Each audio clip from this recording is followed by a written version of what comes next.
call and we'll make it. Yes, sir, Judge. One is a DVD that we created at lunch, during lunch break. It was a 911 call of Mr. Bashier. That's the exact call he made. And we stipulate that that was his call. And we would attend to that, yes, at this time with that stipulation. And he listened to it, put his initials on it, by the way. It's ready to be played. It's ready to be played. Exhibit 171 will be admitted by stipulation. Are you ready for him to play that now, Mr. Yes, sir, Your Honor.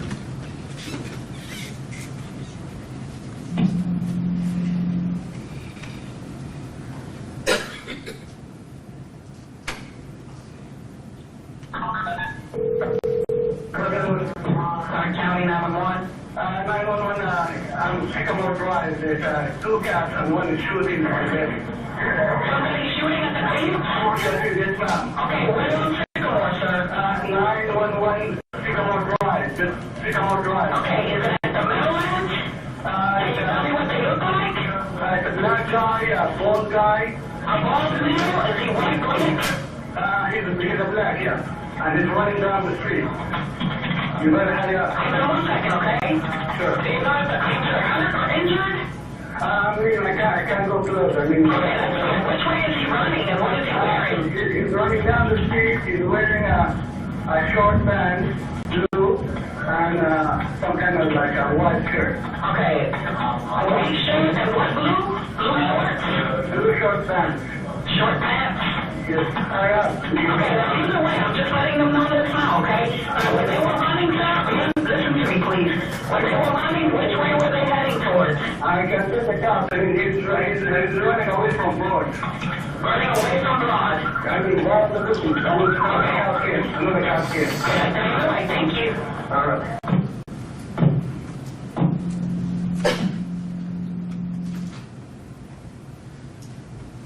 Mr. Bashier, Yes, sir.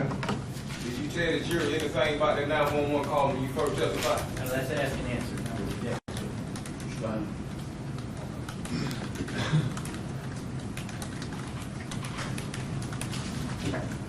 Mr. Bashier, did you tell the 911 dispatcher anything about a black male running past a police car and coming back to shoot? I mean, I told them what you just heard. I told them this black guy shot a car and shot on a police officer and he's running down the street. I didn't get your question very clear. Can you repeat it again? I said, did you tell the 911 dispatcher that the black male ran past a police car, returned back, and fired in his car? Did you tell the 911 dispatcher that? No, I did not. Well, why you tell the jury that then? Because this is, I mean, a 911 call is a very brief call. I mean, when I told the jury, that's the story we heard. That's a guy came back. That's what I saw. When you call a 911, you just make a brief description of what you see. Okay. You agree you didn't make no written reports about that on March 22nd, 2011. Is that correct? That's already been covered. I would ask him. Okay. Do you remember what you told the officer when you talked to him that day? Not very vividly. Say that again, sir. Not very clear. I mean, I don't remember exactly what I told them.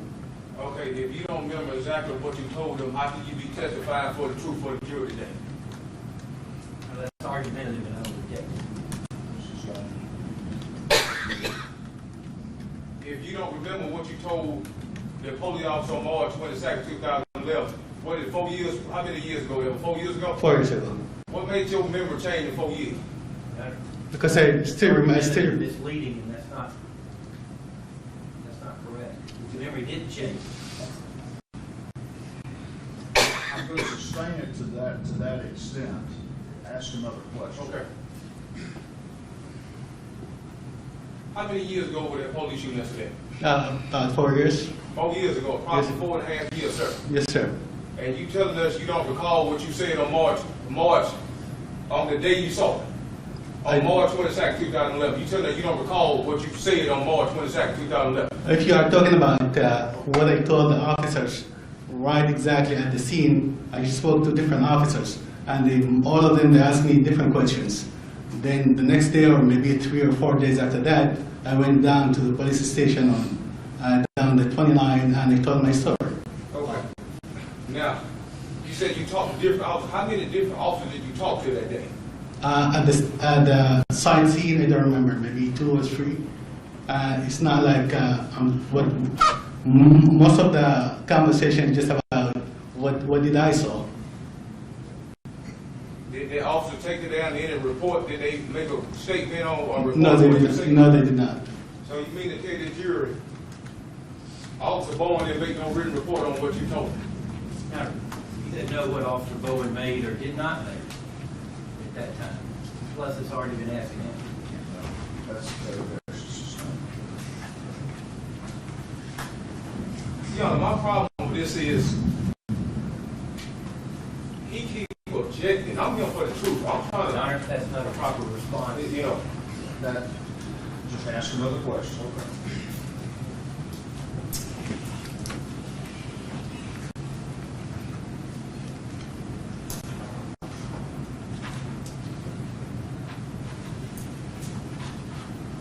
Mr. Bashier, Yes, sir. do you recall telling the GBI agent there were 2 cars parked on Sycamore Drive that I ran past the first one, looked in, wasn't nobody in it, ran past the second one, and then come back?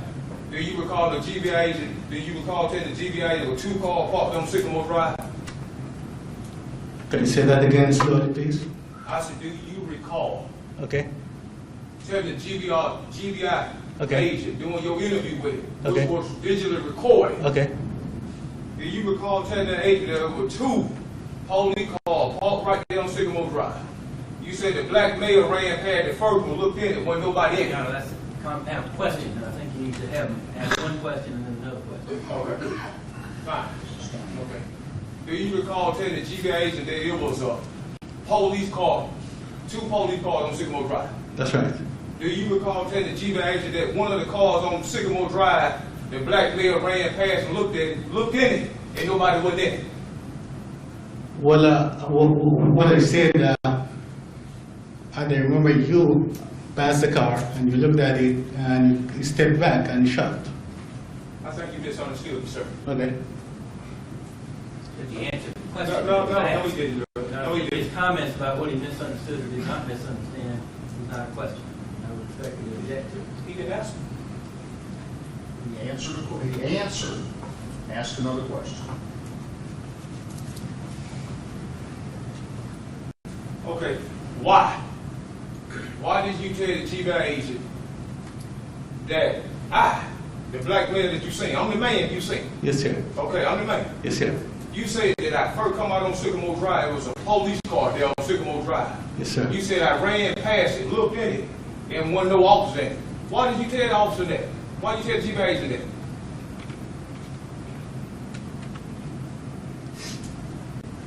that? I mean, that's what I saw. So you tell the jury, you say I ran past a police car and looked in it, wasn't nobody in it. You ran by the car, by the front driver's seat, and you took a glance, and by that time you are already one step ahead, down the street, and you took one step back and you aimed and shot. Did you tell the GBI agent in your interview? Matter of fact, let me get his name, I don't want to mislead you.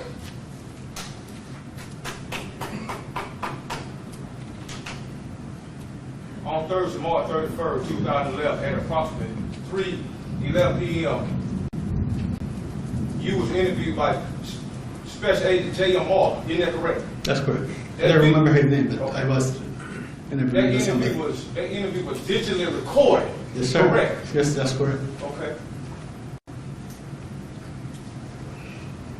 I asked you, did you tell Agent Marlon that the black male looked in the first police car and did not see anyone located in it? Can you slow down? Say it again one more time. Did you tell Uh-huh. Special Agent Martin, that you saw a black male look in the first police car and did not see anybody in it. Mr. Hood, that does not serve a Okay. purpose. What, you can possibly see that. Okay, I want to make sure he sees it. How could he possibly Okay, see it? because he Just won't ask ask. the question without, Oh, yeah, okay. all right? If Okay. you want him to see something, we can go through that process, but that's not the Okay. way to do it. I remember telling him that you passed the car, you took a glance at the vehicle, and stepped back and you shot. Other than that, I don't remember. So you don't recall telling the agent that I looked in the police car to the empty and didn't see nobody in it? I don't remember saying nobody in it. I don't remember that. Is it possible it's been so long you forgot you said it? No, it's not. I can remember it just like yesterday. So we play this audio and video, we want to hear you say that. Maybe, maybe not. I don't know. Yes or no? Both are possible. Yeah. If I may, I would like to refresh his memory in the interview he had with Special Agent Martin. I got it on video. You have to lay the foundation for that. Okay.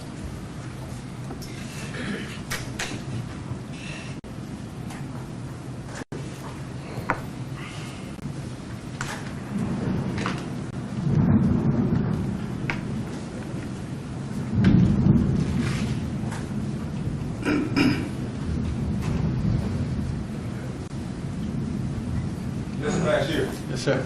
do you remember what you said during that interview? Yes, I do. Tell us what you said. I mean, do you remember everything in the interview?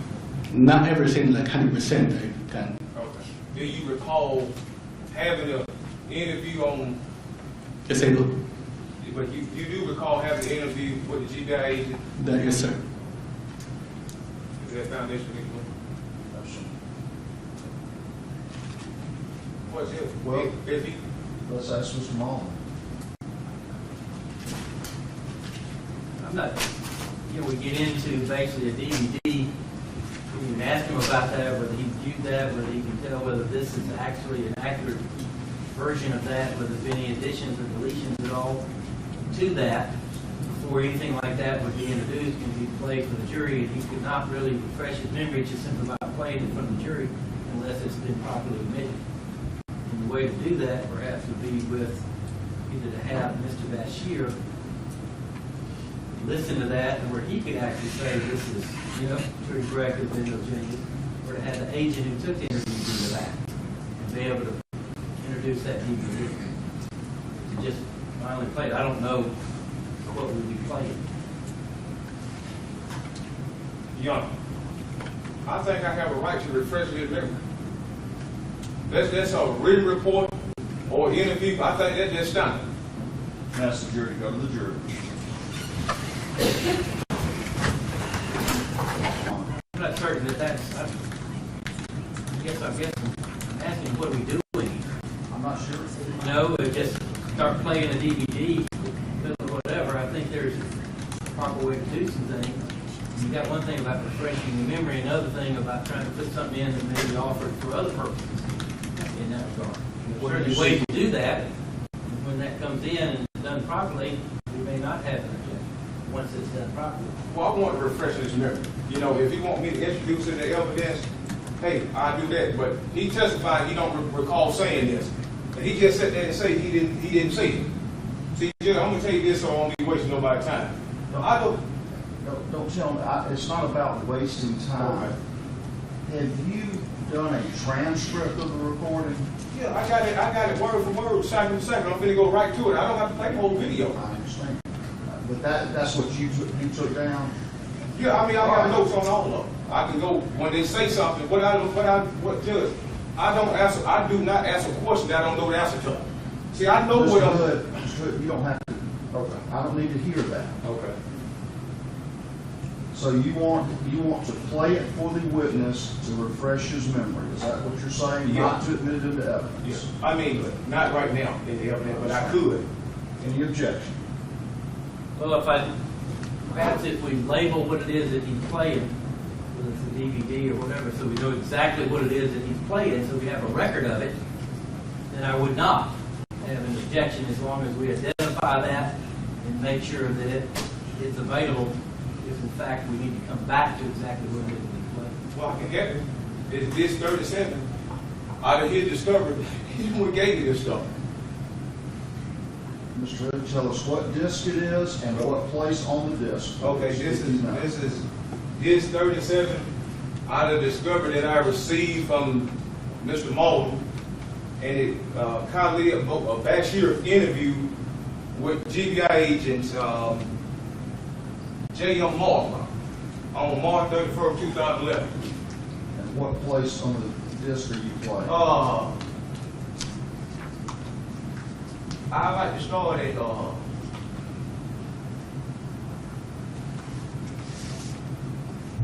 10:48 to 11:05.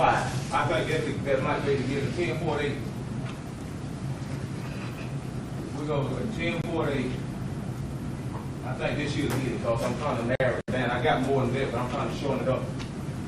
10:48 to 11:05.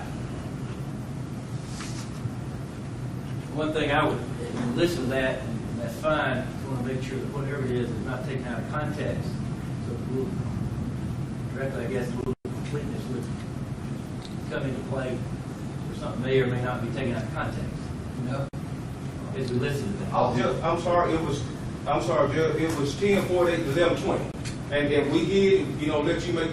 Well, you hear it for yourself. You can determine. Is that the entire interview? No, it's just.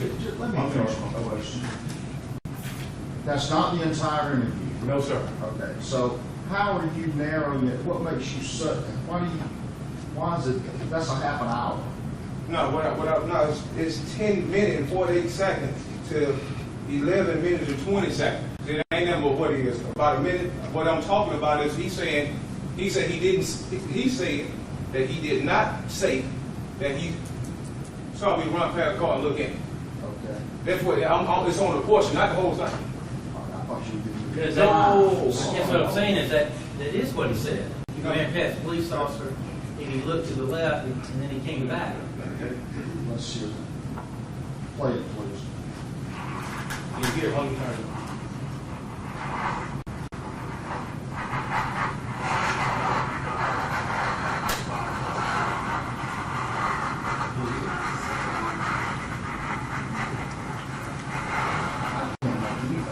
You can't hear it.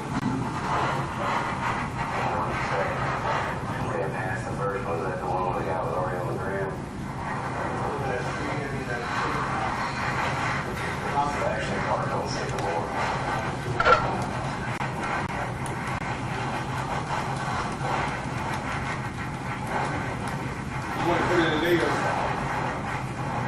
I'm ready to come and do that. I mean, is that the DVD or is that something else? No, it's the way they take it in the interview. A lot of this stuff, a lot of this stuff I question the integrity on it. Okay. How they doing it, but I'm they I'm just simply asking, is that the DVD or something else? And your answer is yeah, yes. it's DVD because it interviewed on it. So it's not going to make any difference if it's played over there if it's making the same noise. Yeah, but you can hear it better over the speakers. If they can play it, that's all right. Okay. I mean, they got the same thing. He want to go get his own disc, he can go get it. Judge, I do not play nothing that he don't have. If you wanted to play it over there, then the deputy will get it.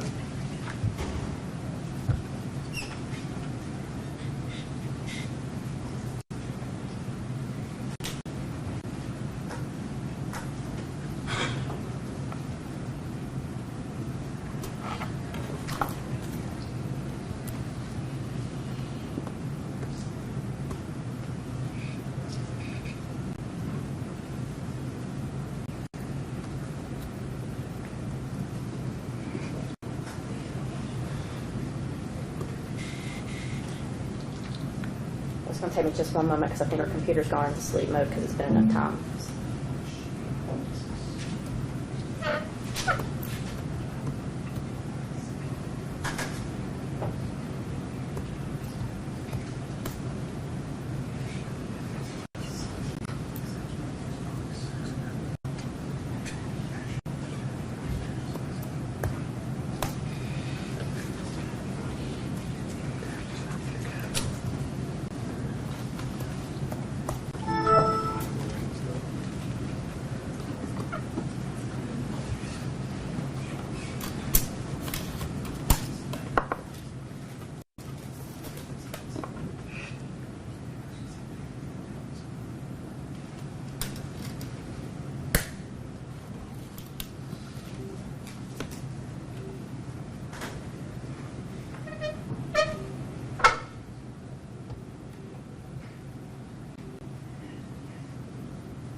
Young, what the first time I gave you 1048 to what, 1120, that the first time?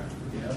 Okay, and I like to put a second, it was 2408 to 2434.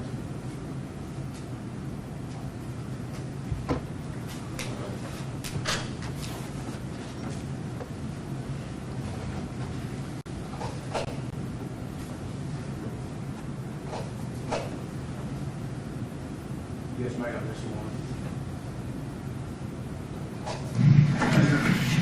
Pretty nice. It's actually turning better weather, isn't it? 1048, if you will. Pretty nice. It's actually turning better weather, isn't it?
She was jumping 24, you want that, 2408, ma'am.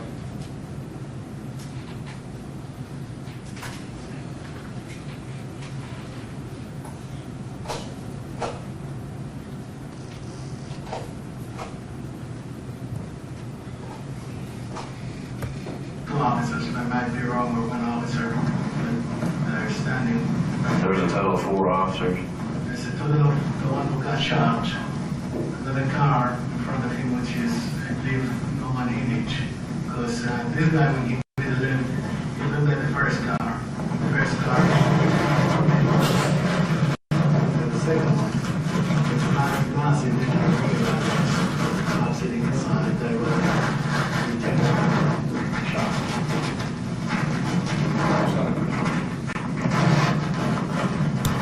Judge, he said when he turned, he ran past the first car, look, no one was in it. Then he ran past the second car. That's what I'm trying to show, Judge. He's sitting there saying that he hadn't said these things today, and he didn't say it. Is that what you wanted to play to refresh his recollection? Exactly. You want to hear more than that? Judge, I'm not certain I heard that. I'd have to listen to see if that's actually what it said. Play In it addition, again. it appears like it's taken out of context. And you basically have all this statement that goes in. It looks like it's a total of some 25 minutes or so, 27 minutes or whatever it is. When you do that, you may be taking things out of context. I don't know where that was. I didn't exactly hear that, what he's trying to say. And I just did not hear that. It may be that, but that's not what I heard him say. So yes, I would like to at least hear that part again. We may need to back it up and kind of see. Yeah? See what's there. Bill, the second portion, play that little clip again. Please. Yes, sir. 2408.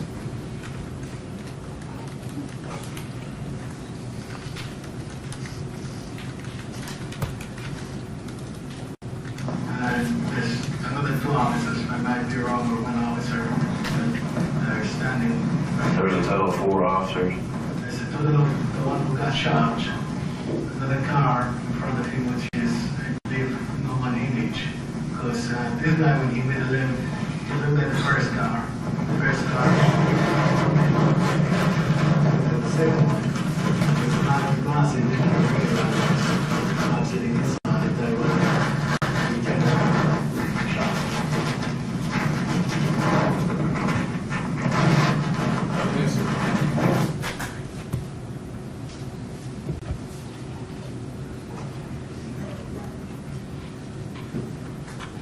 Yeah. I think that's taken a little bit out of context. I'm not certain I heard him exactly say that. I think he's talking about the first car. I'm not certain anybody's in it. How long was it? You know, Mr. Wood? Sir? How long long is the interview? What it is, 20, right at the end, she can look, you can tell how long the interview is, just to go straight to it at the end, take the little blue thing. It's about, what, 25 minutes or whatever. But also, Judge, the agent got in this report. They got it right here. It says black male looked in the first police car and did not see anyone located in it. The agent said that because we just sit here and listen to it. That's, I think the purpose, irrespective of that, the purpose was for him to listen to the portion he wanted to listen to, which is what he's done. And if in fact he wants to question him at this time further, he can question him further. Thank you. that's what we're- That's what the whole. But I'm not certain these things all right. played like that, and he can explain what he saw, which I thought is what he's already done. You understand that that was played to refresh his recollection. Yes, That is sir. We'll not have to play it for admitted the evidence. Exactly. All right, ready to bring him back in? Yes, sir. Bring him back in.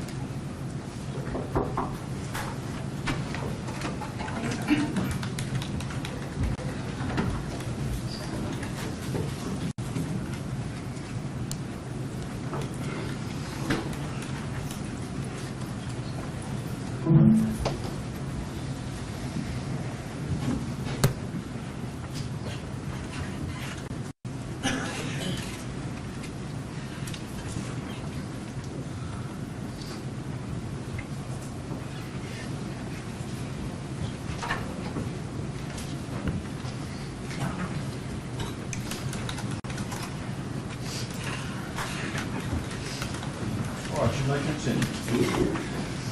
Now again, Mr. Bashier, Yes, sir. on that interview you had on March 31st, 2011, which was digital recording, is it true that you told the GBI agent that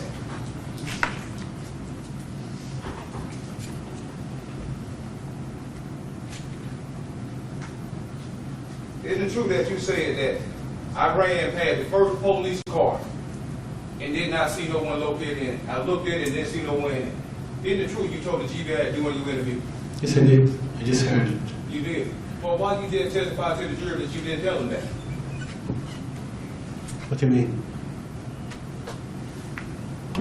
I mean, I'm just making a comment on the recording you just mentioned. And yes, I did say you passed the first car and you didn't see anybody in it. And then you made it to Sycamore and you saw the second car and you ran past it and you took a glance and you saw somebody in it and you shot. That's what I meant.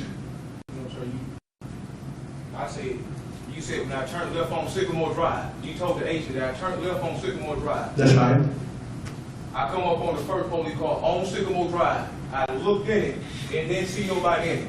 No, the one I said there's no one in it, I'm talking about the one in the parking lot of Sycamore Drive. I'm talking about what you told the agent. I'm not talking about what you testified today. Okay. I'm speaking. He explained, he answered the question, he explained his answer this time. I'm allowing you to ask this question one more time. Okay. And that's, Oh, okay. that will do it. Okay. See, you know, Just ask. okay. Again, One question, I mean, not a multi-part okay, question. Mr. Bashier, isn't it true that you told the GBI agent during your interview that he ran out of Cascade Apartment down Sycamore Drive, Okay. and there were two cars parked on Sycamore Drive, and he looked in the first one, and no one in it. There was nobody in it, and he ran to the second and ran past and come back and shot. That's not the case, sir. What I meant, there's two cars, one parked on Sycamore Drive, the second one is on the Paris entrance on Sycamore Drive. You pass the first one, which is not parked on Sycamore Drive, is at the entrance of Sycamore Drive. You pass through that one and you run into Sycamore Drive, you made a left, and then there's the second car with the police officer who got shot. You passed that one, you took one or two steps, and you took a glance, and you looked, and you stepped back, and you shot. That's exactly what I mean.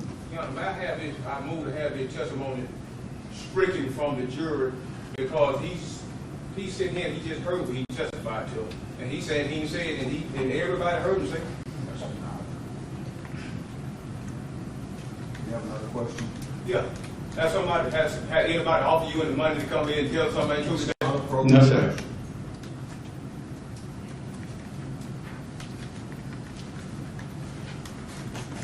So if we bring the agent in here, he's gonna tell the jury the same thing you just told. What the agent will say or not is not something this witness can say. The agent certainly may. You know what the agent's gonna say. That's an objection system. Now, you said that white truck was closer to that police shooting incident than you, right? That's correct. And you stated you don't know how many feet in the yard, is that correct? I mean, I have a sense of how big the feet. Feet is this big. Okay. If that makes this whole question. So you don't know how far you was away from that second police That's car? all has been asked and answered. Sustained. Did you see that second police car driving up Sycamore Drive, or was it just parked right there in the road? The one with the officer who got shot, Yeah, the second one. Was that car parked there, or was it moving? when we saw it, it was parked. So you didn't see that car moving at all? No, sir. And how far you was, were you closer to the first police car or the second one? I was closer to the first one because the first one is on. You agree you were further back than that white truck though, wouldn't you? That's right. Is it safe to say that white truck had a better view of that police car than you did? I would object that it's not something this witness can answer in speculation. He's already asked and answered.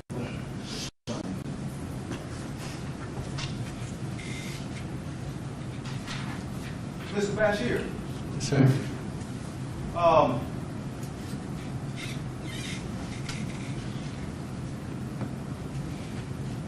Did you tell all the officers that you talked to that day that this black male ran past the police car, come back and shot him? Yes, That sir. had, Ask the question. But you told all of them you talked to, correct? And at the crime scene, all the questions are about description, how the guy who shot looks like. Are they recall? Remember? Did you tell any of them officers, any agent you talked to that it was another police was in position to do something, but they didn't let the man fire on the police and didn't do that? Yes, sir. Could you explain that to the jury? By the time I get to Sycamore Drive, I remember him coming out of the casket onto Sycamore Drive, and he made a left, and he passed the car with the police officer who got shot, and he was hesitant whether to go down Sycamore or come towards Prod, and by that time. He decided to go down Sycamore, and he saw the car. The other car, the second car, which parked onto Sycamore Drive and stopped onto Sycamore Drive. He passed by it, and he took a glance, and she shot, and he kept on running. At that time, when I looked onto the parking lot of Cascade, there are two officers. And I thought it would be the right thing for them to come to Sycamore and chase you down Sycamore. That's what get me. I mean, was kind of surprised why they didn't do that. So you tell the jury were two officers standing up could have gave chase, but they knew that. That what you tell the jury that. That's correct. I remember. Who were those two officers? Did you talk to them? No, I did not. But you ran up on the scene and talked to some officers, didn't you? Yeah, I did. When you talked to officers, when you come up on that scene, did they take any written note from you? Not really. I don't remember, sir. I mean, the whole thing is just it happened very quick. Those two officers, after you took off, there's no officers, but after you made it like halfway down Sycamore, there are two officers, and I thought those two officers, instead of helping the guy who was shot on the ground, instead of helping him, they should have come out and chased you down Sycamore. That's what I meant. So you telling that jury two officers let me shot, two police and then do that, they were telling us today. There's no, I mean, I was far down, and you can't see exactly who is on Cascade. But my clear vision is on Sycamore. It's not on Cascade exactly. But when I stepped, I took one further steps, there are two officers. They get after you took off, and I was thinking those two officers should have, instead of helping the officer who's hurt, they should have chased you and get you caught. That's what they meant. Can I see State's Exhibit 17, please? I'm almost in the close.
Mr. Bashier, sir, Yes, sir.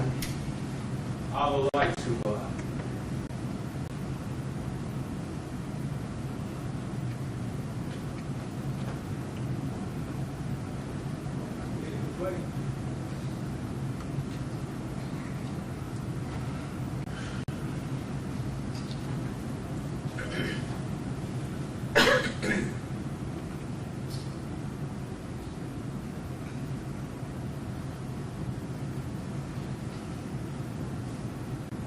come down Sycamore Drive, Mr. Bashier.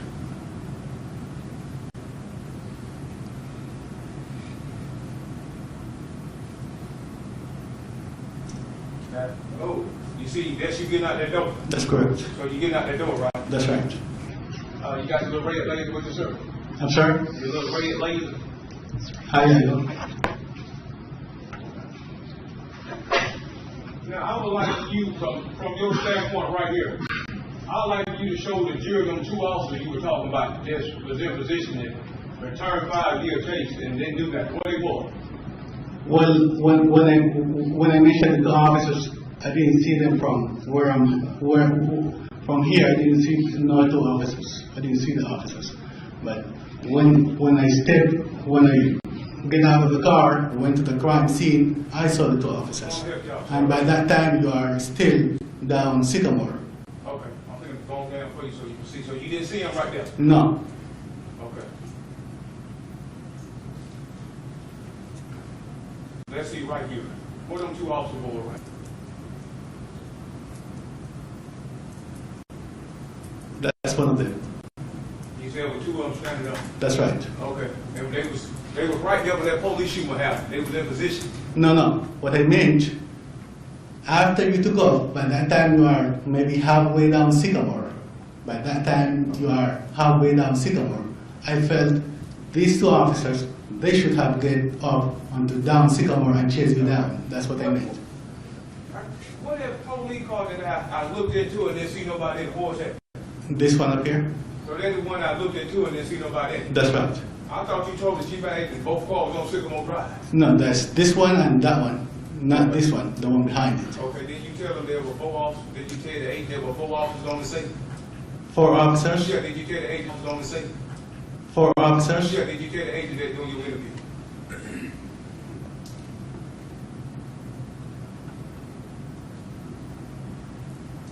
Yeah, I might.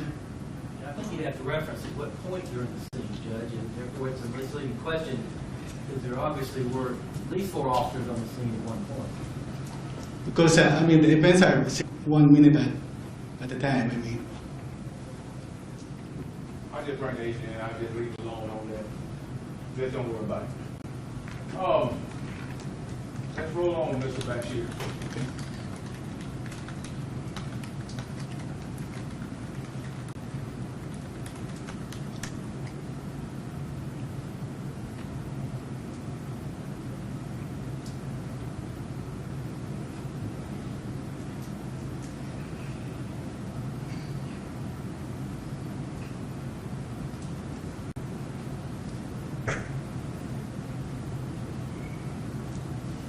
Mr. Bashier, is that you on March 22nd, 2011? Yes, correct. Okay.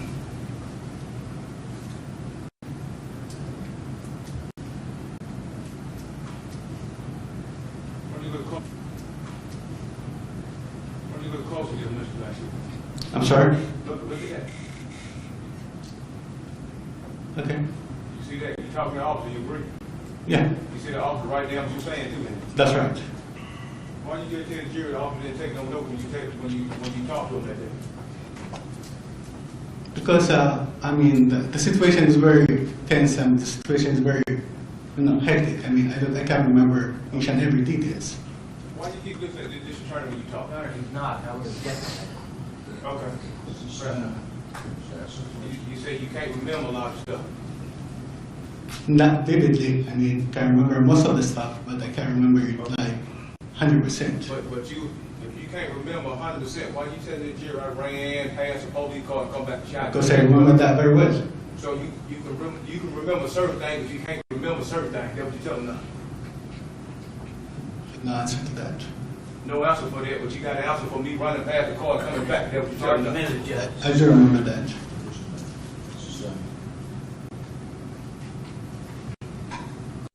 Where you say you from, Mr. Bashier? Sudan, Damn. How long you been over there? over where? Here, Sudan. 8 months. 8 months. Yes, sir. When did you come back? Who told you to come back from Sudan? Athens, district attorney. He told you to come back. That's right. How did you get in touch with him? Or did he get in touch with you? I mean, somebody called me. I mean, the prosecutor or somebody. I don't remember who called. But did you call them though? No, I did not call them. Turn the lights back on, please. Young Elmer, let him go. He's subject to recall. Thanks for the done and done. Regret? I don't have legal right, but I'd like to take up that matter about the recall. All right. Will you do that outside the process? We can, we don't have to do it right now, but we can do it at some point. Okay. That'll be Take that fine. before the end of the day, but you need to remind. Well,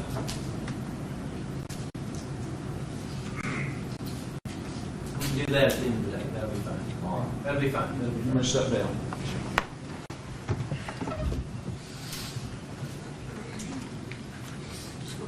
Call you next witness.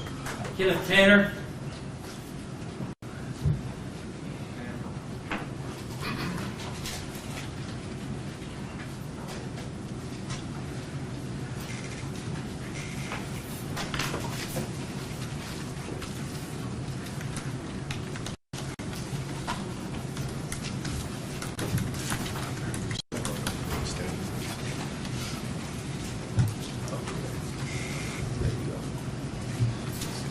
Can we turn that off, I guess, and retrieve these exhibits, please?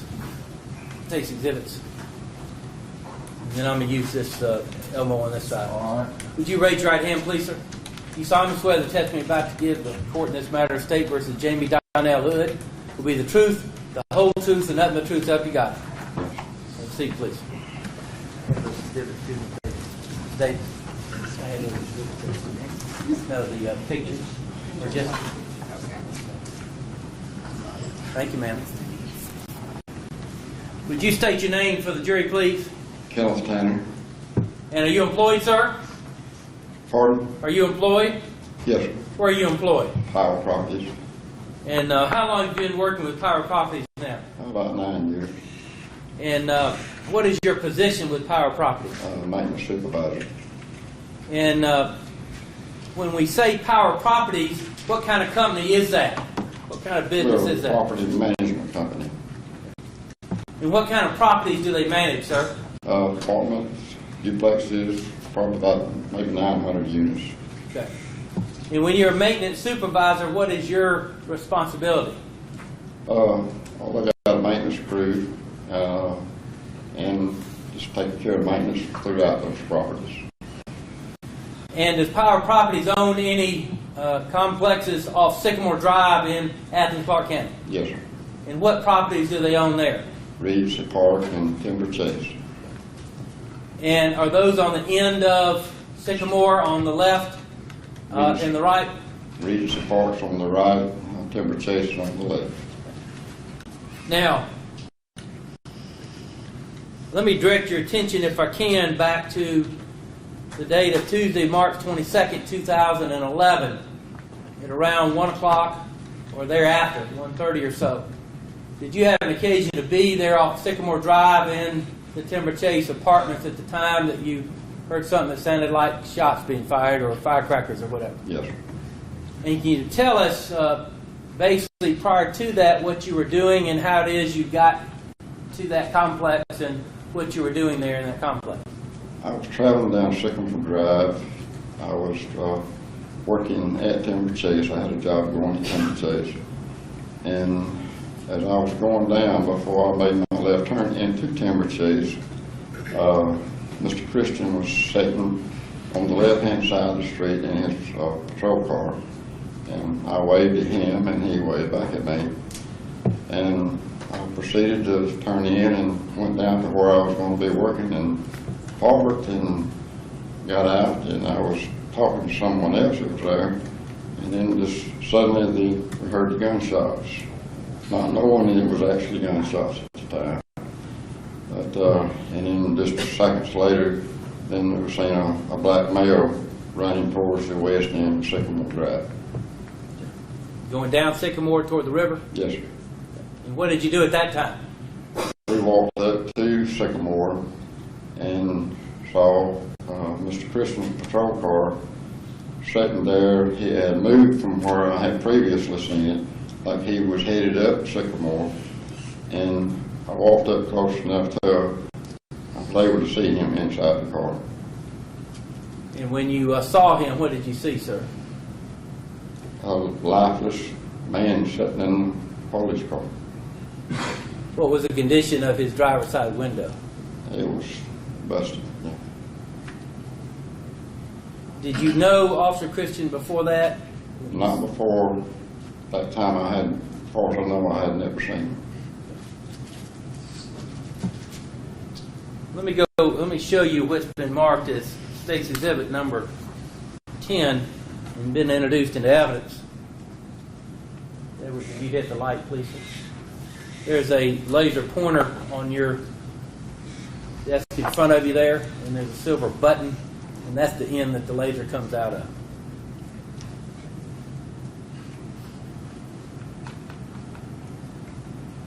I don't think it's on mine yet. It's got to warm up. It does. I'm sorry. It'll be going off. It's coming. Who, Tanner? What is his name? It's Taylor.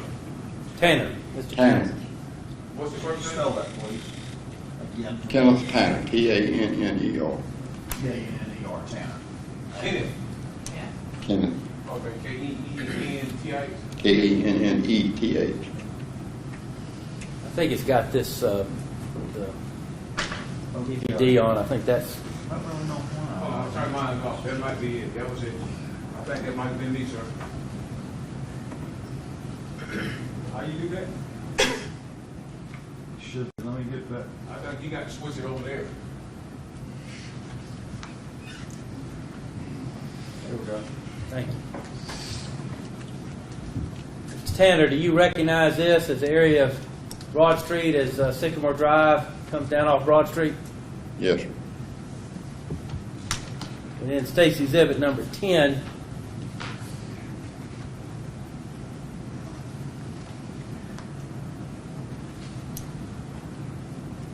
you see that portion that appears to be Timber Chase Apartments and Regency Park. Right. Those are two of the properties involving that Power Properties owns and manages. Is that Yeah, correct? we actually own both properties. Yeah. And as you came down Sycamore, you'd indicated that you saw a police officer that you later learned, I guess, to be Officer Christian. Is that correct? Right. And the officer you saw earlier, was that the same officer that you saw lifeless after the shots were fired? Yes, sir. And can you tell us, if you will, when you came down Sycamore, where did you see that officer sitting, as best you recall? I hadn't actually been able to get this thing to come on, so I can't. Okay. Ms. Davis, Excuse me.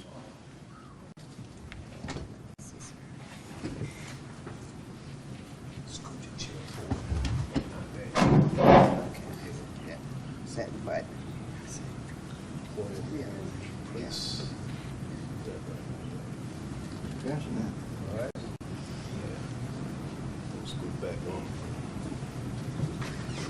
That is where I saw Mr. Christian when I was coming down Sycamore, right there on that corner right there. And when you turned in, did you turn in that first entrance to Timber Chase or go to another entrance? I turned in right there, and I was parked right down in here. And Officer Christian, was he in the roadway or off the roadway parked when you came into Timber Chase? He was actually backed up to right in there. He was actually not out, completely out in the road. He was backed up off the road right in that corner. And did that mean like the back of his vehicle was backed into the grass area? Yes, sir. Mm-hmm.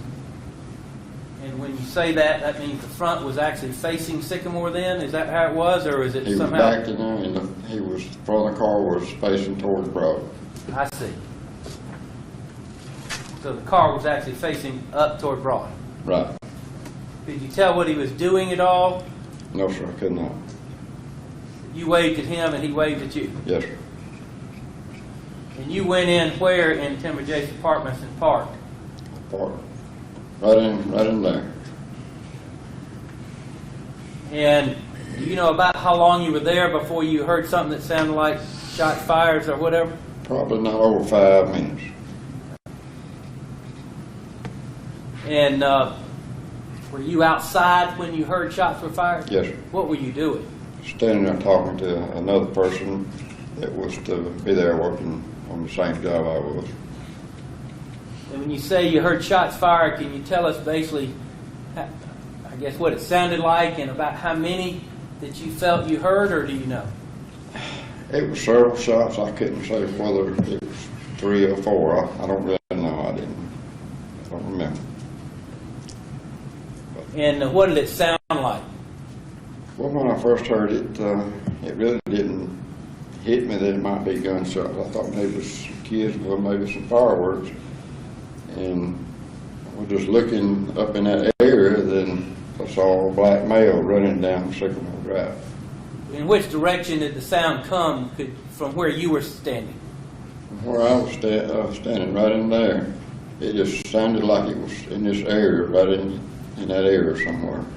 Heading up toward Cascade? Yeah. Heading up toward Cascade? Cascades, yes, sir. And after the shots, you said you saw a black male running down Sycamore when you first saw him.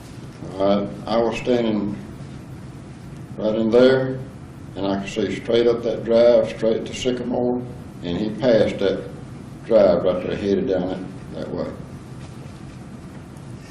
And after that, did you walk up or run up, or did you head to Sycamore? What did you do?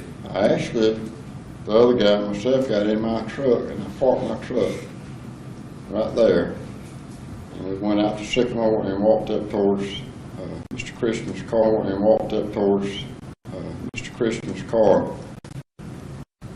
I didn't go all the way up to the car.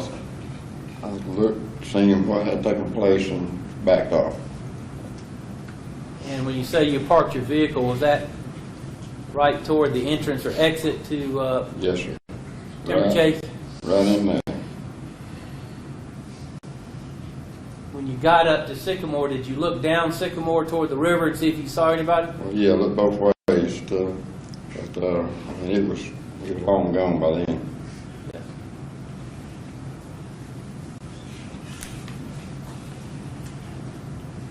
That's all I have of Mr. Tanner, Judge. Turn the lights back on, crossing lane. Your Honor, may I please get exhibit, one state exhibit 17, please, sir? Yes.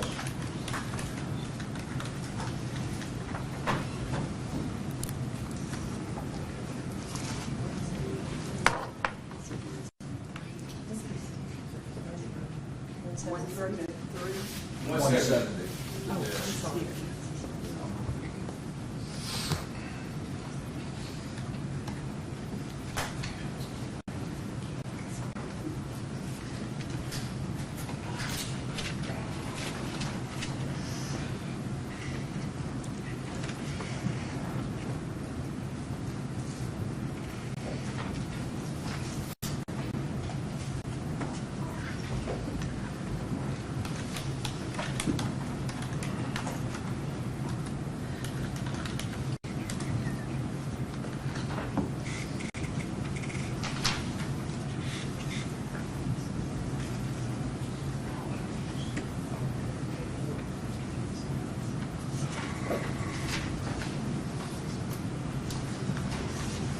Afternoon, Mr. Tanner. Afternoon.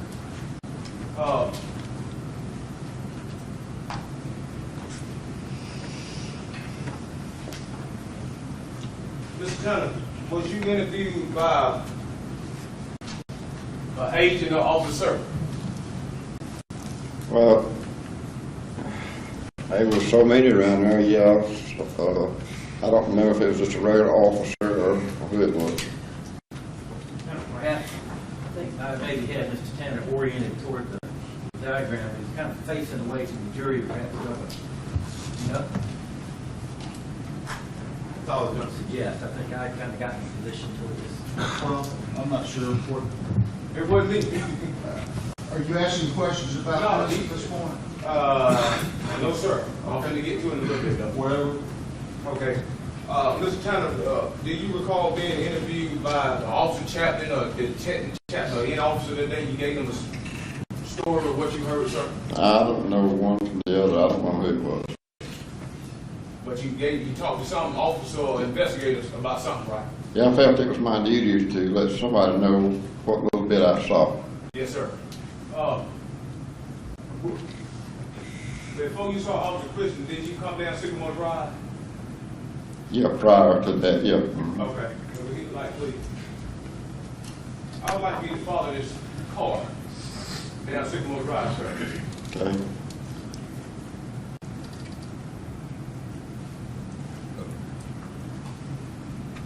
When you agree this car going down Sycamore Drive, Yep. was you going down Sycamore Drive as this car going down, sir? Yes.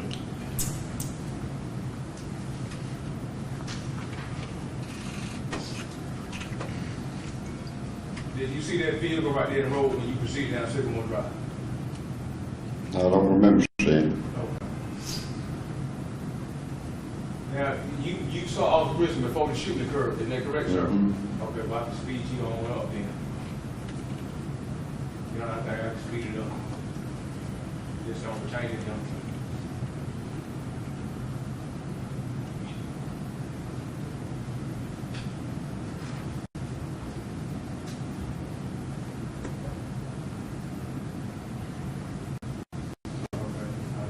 Drag it back just a little bit. When this car move, I want to take you with it.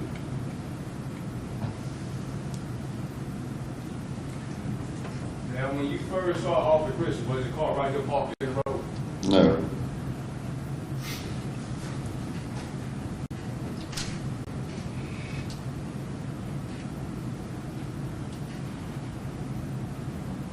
Was the car parked right here? No.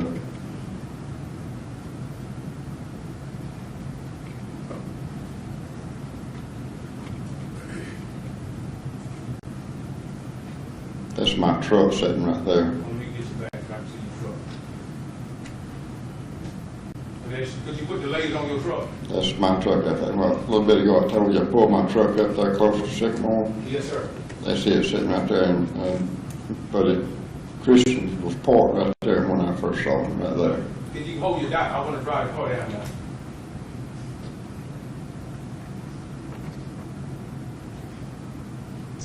What do you? He was sitting right there. So he was about right. Put your dock on, sir. About right here with this area, right? He was actually off of the road, backed up, right in that area right there. Hold on, let me put that down. So that timber chase, Mhm. and this was approximately 5 minutes before you heard the shots. Probably thereabouts. I don't know exactly how long, but it was a short period of time. Short period of time. You said he was backed up. And Yeah, he was facing eastward. Okay. You said his car was off the road, sir? Yeah, his car was backed up, partially off the road anyway.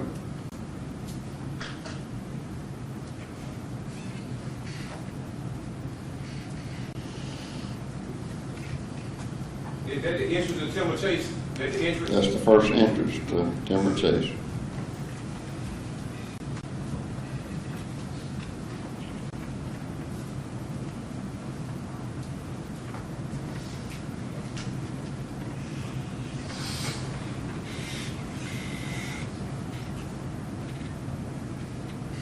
And this is where you first seen him, sir? Yes.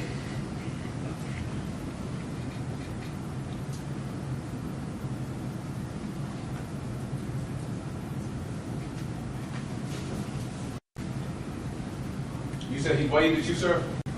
I waved at him first, and he kind of grinned and waved back at me. Okay.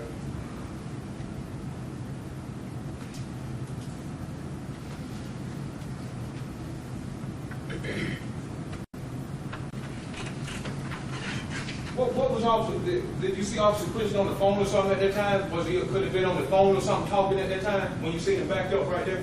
I have no idea. Is it possible he was on the phone? Did you see? That's speculation. Yeah. Couldn't tell. Okay, so you just know he waved at you? I just know that we looked at one another and waved, and I went on about my business. Okay. But you are sure the car wasn't sitting there in front of Cascade Apartment when you first seen him? You positive? He was about that? sitting right there. Now, sir, did you see anything when you heard them shot? Did you see anything with your own eye? No, other than when we got up there, walked up all the way to the car, enough to where I could see him in the car, and that's all I wanted to see. Okay, no further questions, sir. We have 170 if I can.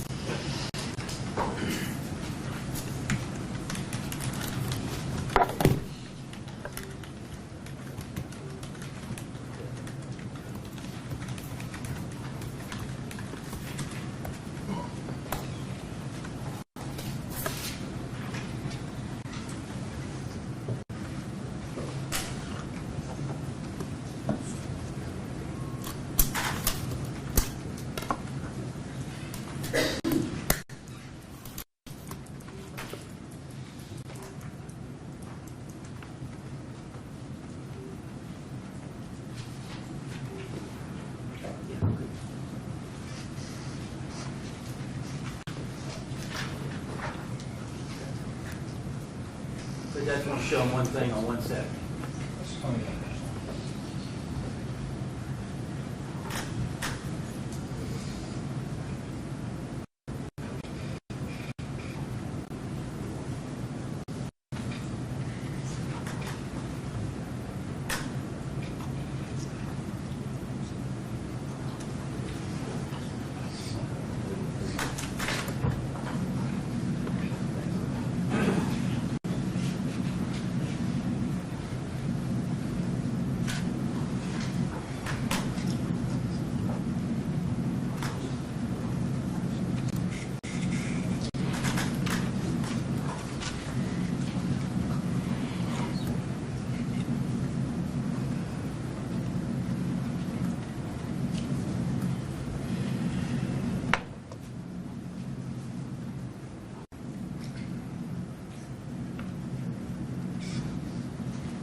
showing you basically on Stacy Divot 170, we hit the license and everything.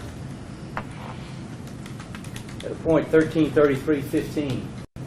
You see, can you tell the jury basically where it is that Officer Christian was parked when we passed him initially before the shooting?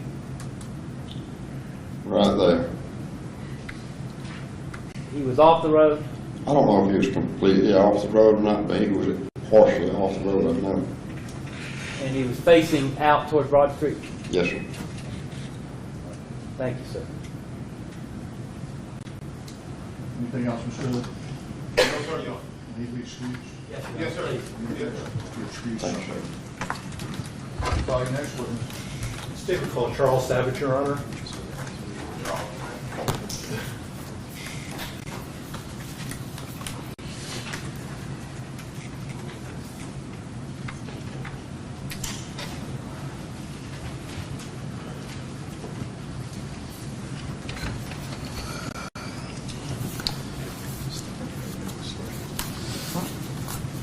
She'll swear you in. Please raise your right hand. Do you swear or affirm the testimony you're about to give this court to be the truth, the whole truth, and nothing but the truth, so help you God? I do. Thank you. Please have a seat. Pull your chair up to the microphone, state your name, and spell your name for the record. My name is Charles A. Savage. I go by the name Chuck. My CHARLES-SAVAGE. Sir. And where are you employed? Right now I work for Barry County Fire Emergency Services. Services as a paramedic firefighter, and I also work part-time for Jackson and Walton counties and teach part-time at Athens Technical College at the EMT program. Okay, and just for the record, what does EMT stand for? Emergency Medical Technician, level of paramedic, and you have different levels, EMT I, and they just come out with an EMT Advanced, which is a middle level, and the top level for Emergency Medical Technician is paramedic. How long have you been trained as a paramedic? 25 years. I was certified in 1994, give or take a few months or so. If you could please give the jury a little bit of history about your training and experience as a paramedic. I started in emergency services in 1989 after getting out of high school. I was a volunteer in Coney County. 89 after getting out of high school, I was a volunteer in Coney County. For 15 years or so, I've worked pretty much 2 full-time jobs for the last 20 some odd years for different agencies around. I've been instructor in pediatric advanced cardiac law support, and basic healthcare provider law support. But yeah, I stay continually, we have to continually try and keep our skills up. Okay. And you said around the area, are you from this area? Yes, I was born and raised in the south end of Coney County. Okay, and where'd you go to high school? Coney County High School. All right. And have you always worked in the Northeast Georgia area in the area of as a paramedic? Yep. Georgia area in the area of as a paramedic? Yep. Okay. Back on March 22nd of 2011, where were you working?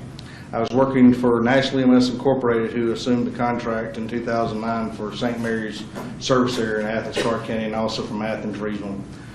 Me and my partner, Tommy Crow, were stationed on the west side of Athens on a unit called 402 that's based out of the Barber Creek Fire Station.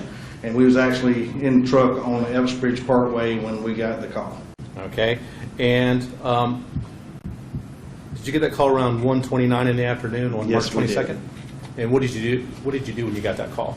Well, we responded out Eversbridge Parkway onto where it continued on across the river onto where it turns into West Broad and 78. And we had been dispatched to an officer down, gunshot wounds and shooting. It was kind of chaotic reports that was coming in of what had happened. And we had asked our dispatchers, we have 2 dispatchers on duty, and asked the dispatchers whether it was safe for us to go in because we were unarmed. We don't wear a vest or anything. And one dispatcher said they thought it was okay that the perpetrator was not there, and the other dispatcher said they didn't know. So, but we seen the fire engine going in, and I was like, evidently it must be safe, so we're going in too because it was a pretty high energy call. And what did officers down? So when you went into Sycamore Drive, can you please tell the jury what it is that you discovered? We turned in, I don't forget the name of the drive, but it kind of cuts through the apartments where I think it was engine 24 came down on Sycamore. We cut through the apartment complex there. And as we arrived, we had several officers out. When we first started approaching, we had an officer looking over the bridge at the river. and looked like he was looking for somebody. I was like, well, if he's there and the shooting's on Sycamore, that means that they're away from the scene. So, but we got there, and there were several patrol cars parked out, and officers was waving us in to where an officer was laying face down next to a patrol car. His head was facing toward the rear of the car, had the driver's side door. He was facing down. He was in a pool of blood, and I said, "Where do you need us at?" He said, "I need you right here." And I heard chatter that there was another officer shot down the road. I said, "Do you need somebody down there?" And they said, "No, he's gone." Don't. And shortly after we arrived, another ambulance with Lane Vandiver and Amanda Chastain showed up. And they showed up to me and said, "What do you want us to do?" I said, "Go check the other officers." So they went down the street and came back pretty quick and said, "That officer's gone." And the officer that you were waved to by the patrol car that you mentioned, did you know that officer? Yes, that's Tony Howard. Me and Tony used to work together at Carrier Transcold back in 1988 before I got into emergency services. I left from Carrier Transcold and started my career in public safety then. Can you tell the jury what you noticed about Tony Howard's condition as you found him lying by his police car March 22nd, 2011? He was in a large pool of blood, gurgling and moaning and crying for help, and you could tell he was mortally wounded. He was very, very afraid for his health. And he had a lot of blood coming out of his mouth. He was just pouring blood out of his mouth. On my first approach, I noticed a gunshot wound in top of his shoulder, like right at the edge of his vest. There was an entrance hole there. So we got him, and I got him rolled up a little bit where I could look at him and see what his level of conscience was and try to see, but he had so much damage and swelling and bleeding and coming from his mouth, it was hard to tell what was going on. So I left him kind of on his right side so the blood could drain out, and we started getting all of his gear off, all his belt, his vest, his gun belt, and started removing all that from him, and had an officer secure the gun belt since the gun was still in the belt, and had officers help take it off because that's not gear that I normally wear as like a gun belt or anything. Okay. And so we got all his clothes off. My partner Tommy, he said, "I'm going to go get the truck ready." And what he means by getting the truck ready was get our IVs hung and started. So when we got him back to the truck, we started IVs pretty quick, get the oxygen set up. And I had the Athens Clark County firemen off the engine and off the rescue helping me get him onto a backboard. We got a suction unit out, suctioned all the blood that was pouring out of his airway. I tried to ask him what had happened, and he was gurgling and moaning and crying. And it was pretty pitiful to see somebody else mortally injured like that, but trying to suction his airway, but he was gurgling with so much blood you really couldn't make out what he was saying. Let me go back a moment because I saw you pointing to your body a few times when you were describing Tony Howard's injuries. So I just want to make sure for the record, or for the jury, that I'm correct. You talked about an entry wound to his shoulder, posterior, and you pointed to what appeared to me to be your left shoulder. Am I correct about that? Yes, seemed like it was here. It was noticeable on approach that he had a gunshot wound here. And what I found was I couldn't figure out the exact path of the bullet. I had looked like an entry hole here, but I had all this injury to the face. And to determine what is affected, you got to kind of connect the dots. What is between where the bullet went in and where the path of the bullet? And I couldn't figure out I couldn't see an exit for the one in his shoulder. Okay. But I could see his face, and I couldn't tell. His face was so badly damaged, I couldn't tell what was the entrance and what was the exit. I could just tell that he had something traumatic had happened to him, and it was apparently, and I asked him, he was shot, and he could tell me he was shot, but he had so much damage to his face, he couldn't really respond to me. And let me ask you about that. I see you touching both sides of your face. Are you saying that there was damage to both sides? Yes, there was swelling and edema, and you couldn't really tell where the hole, you could see what maybe be a hole on each side. And so that wouldn't really, I couldn't figure out where this bullet had went. So that's the reason why we went ahead and put him on what we call spinal precautions. We got him on a board just in case it injured his spine. You didn't want to aggravate that and cause any further injury. But the biggest concern at that time was to keep the blood out of his airway and from getting in his lungs and creating basic blood in the lungs, and that caused him to suffocate on his own blood. Okay. So is that an issue that you have once you roll him onto a backboard and he's on his back, that the blood now is going down his throat? Yes. So we got all of his gun belt and all his equipment off and put him on the backboard. we kept him pretty much on his right side so he would drain, but we had to get all of his equipment off so it wouldn't interfere with him laying flat on the board. So we got him on the board, got him in the truck, started 2 large bore IVs on him. Lane's helped me with the IVs. I suctioned his airway and put him on a non-rebreather mask and suctioned under the mask. And my biggest job from the scene of the shooting to the hospital was keep his airway suctioned and keep him oxygenated, and we was pouring IV fluids to him to make up for the blood loss. Okay. You mentioned that you got the call at approximately 1:29. Did you arrive at the scene at approximately 1:34? Yes. And were you able to get, which hospital did you take him to? We took him to Athens Regional, which at this time is a level 2 trauma center and can deal with pretty much anything traumatic except for that of a head injury, or neurological disorders, traumatic head injuries. Did you arrive at that hospital approximately 1:45? Mm-hmm. And we didn't stay there long. I think we had a scene time of 6 minutes and to the hospital in 9. From the time we got there to everything was done was around 15, 16 minutes or so. Okay. You mentioned that you saw his gun in his gun belt. Are you referring to his holster? Yeah, well, everything was there. It seemed like everything was there. I'm pretty sure his gun was in it because had officers secured. Is that something that concerned you because that's something you don't normally deal with? Yeah, it's something I don't normally deal with. Getting an officer out of his gear is a hard thing to do. And I had to get it out of the way to get him on the board.